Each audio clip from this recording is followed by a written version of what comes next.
आचार्य शिक्षण विशुद्ध सागर जी महाराज की बहुत अच्छा अवसर। आज के दिन जो पट्ट खाली था वह पूर्ण हुआ।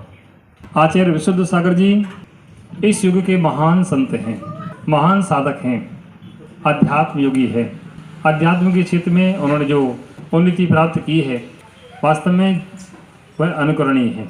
आचार्य विराग सागर जी ने उनके विषय में पहले ही उत्तराधिकारी नियुक्त किया था।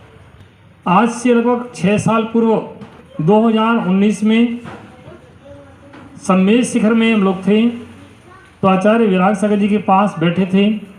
जब चर्चा हुई तो आचार्य विराग सागर जी ने एक बात कही।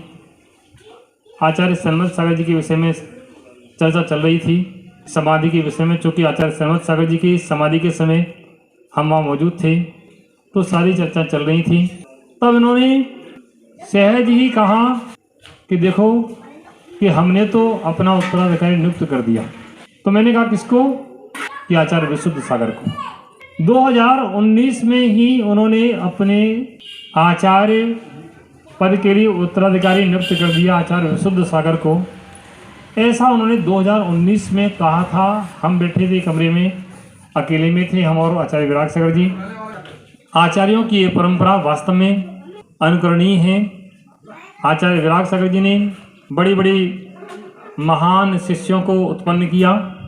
आचार्य विशुद्ध सागर जैसे अध्यात्म योगी साधक जो इस कलिकाल में अध्यात्म की अलग जगा रहे हैं और आज उन्होंने जो पद संभाला है वह वास्तव में हम सबके लिए और सारे जगत के लिए वह एक बहुत अच्छी बात है और सारे विश्व के कल्याण के लिए बहुत अच्छी बात है।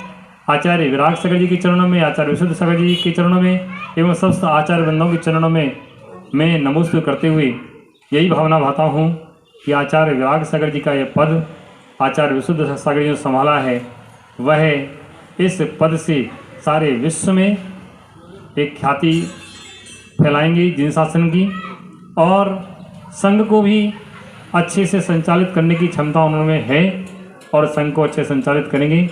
बस मेरा यही भावना कि ऐसी समाधि की मंगल भावना हम भी करते हैं कि जैसे आचार्य विराग सागर जी ने निर्विकल्प रूप से समाधि प्राप्त की है ऐसी समाधि भगवान मुझे भी प्राप्त हो। इन्हीं मंगल भावना के साथ आचार्य विराग सागर जी महाराज की, आचार्य विशुद्ध सागर जी महाराज की, द्वादशांग जिनवाणी माता की।